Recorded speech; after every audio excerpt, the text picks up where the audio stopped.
Iran आणि Israel यांच्यातील युद्ध हे आता केवळ दोन देशांच्या सीमेवर सुरू असलेले युद्ध राहिलेले नाही। ही लढाई आता केवळ दोन देशांच्या लष्करी दलांमधील विजय किंवा पराभवासाठी राहिलेली नाही।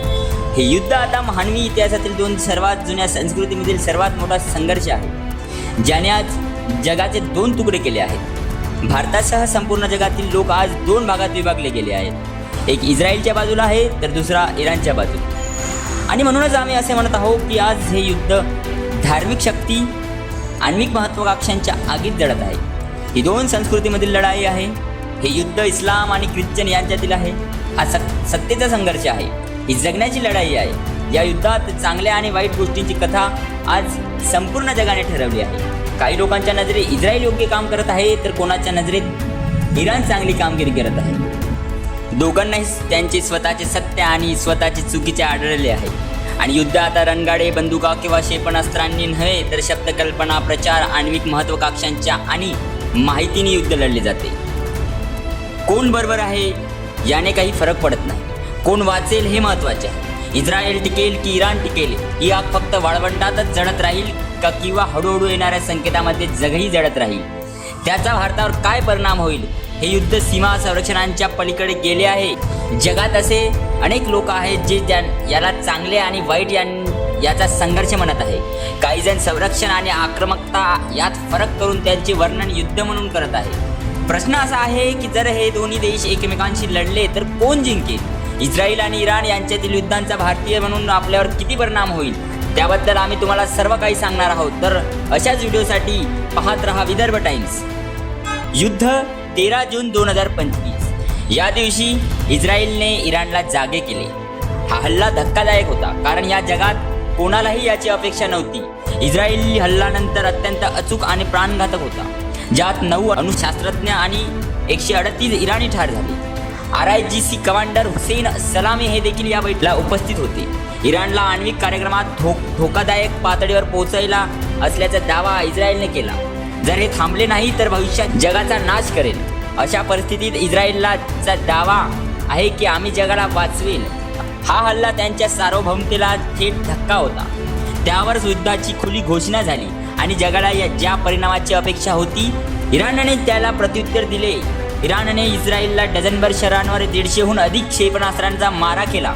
इस्रायलचे संरक्षण मुख्यालय हे लक्ष्य होते।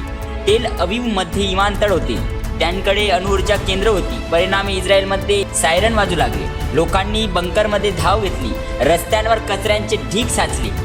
इराणमध्ये सर्वोच्च कमांडर म्हणाले, आम्ही इस्रायलच्या आक्रमणाला प्रत्युत्तर दिले आहे आणि ही फक्त सुरुवात आहे। इराणने 150हून अधिक क्षेपणास्त्रे डागण्याचा दावा इस्रायलने केला आहे। ड्रोनचा डाग, त्यांच्यापैकी बहुतेकांना त्यांच्या संरक्षण यंत्रणेने उडवून दिले। फक्त 3 ते 4 क्षेपणास्त्रे पडले आणि त्याचा परिणाम त्या इमारतीमधील दरडांच्या रूपात दिसून आला। दुसरीकडे इराण दावा करतो की इस्रायलची संरक्षण प्रणाली कागदी आहे। ते चित्र दाखवत आहे, ते सोशल मीडियावर प्रचार करत आहे। इराण दावा करत आहे की आम्ही इस्रायलची हवा कडक केली आहे, आम्ही आर्यन डोमाच्या नावाखाली डझनभर क्षेपणास्त्रे डागली आहेत। पण हे सत्य आहे की इस्रायलच्या हल्ल्यात 138 लोक मारले गेले, अनेक अणुशास्त्रज्ञ मारले गेले, जो इराणसाठी मोठा धक्कादायक आहे। तथापि इराणच्या प्रतिसादामुळे इस्रायल शहरामध्येही घबराहट पसरणार आहे। जरी आर्यन डोमने बहुतेक क्षेपणास्त्रे थांबवली असली तरी पडलेल्या क्षेपणास्त्राची छायाचित्रे दर्शवतात की इस्रायलमध्येही विश्वस्त झाला आहे। युद्ध म्हणजे केवळ शस्त्र नव्हे, हे युद्ध आता प्रचारही झाले आहे, मानसिक दबावही आहे। जेव्हा इराणने क्षेपणास्त्रे टाकली तेव्हा त्याने इस्रायलला एक संदेशही दिला की तुमच्याकडे तंत्रज्ञान आहे, तुमच्याकडे भावना आहे, तुमच्याकडे रणनीती आहे, पण आम्ही उत्तर देऊ। इराणनेही त्याचे प्रॉक्सी गट सक्रिय केले आहे। हिजबुल्लापासून ते हमासपासून ते येमेनमधील ज्यू बंडखोरापर्यंत ते आता इस्रायलवर हल्ला करणार आहेत। त्यांना सातत्याने लक्ष्य केले जात आहे। इस्रायल आणि त्यांच्या मित्र राष्ट्रांना वेढा घालणे हे इराणचे उद्दिष्ट आहे। इराणच्या परराष्ट्र मंत्र्यांचे म्हणणे आहे की इस्रायलने जे केले आहे त्याला प्रत्युत्तर देईल, त्याला त्याच्या आक्रमकतेची किंमत मोजावी लागेल। इराण दीर्घ युद्धाच्या तयारीत असल्याचे इराणने म्हटले आहे। इराणचे म्हणणे आहे की जरी त्याची क्षेपणास्त्रे आणि ड्रोन इस्रायल इतकी उंच तंत्रज्ञान नसले तरी त्याचा उत्साह वाढला आहे। आणि आता तो इस्रायलचा नाश करेल.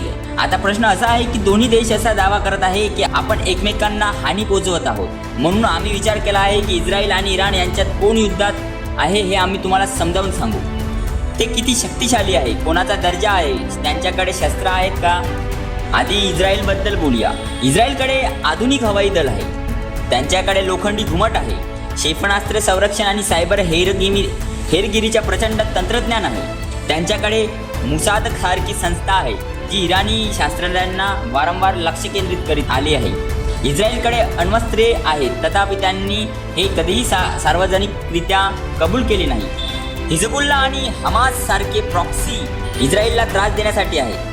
बकरमध्ये लपून राहिलेल्या त्यांच्या नागरिकांमध्ये घबराट जाणवू शकते. इराणच्या बाबतीत बोलायचे झाले तर इराणकडे क्षेपणास्त्रांची भक्कम रेंज आहे. लेबनॉनमध्ये वेगाने विकसित ड्रोन तंत्रज्ञान आणि हिजबुल्लासह धोकादायक प्रॉक्सी नेटवर्क आहे.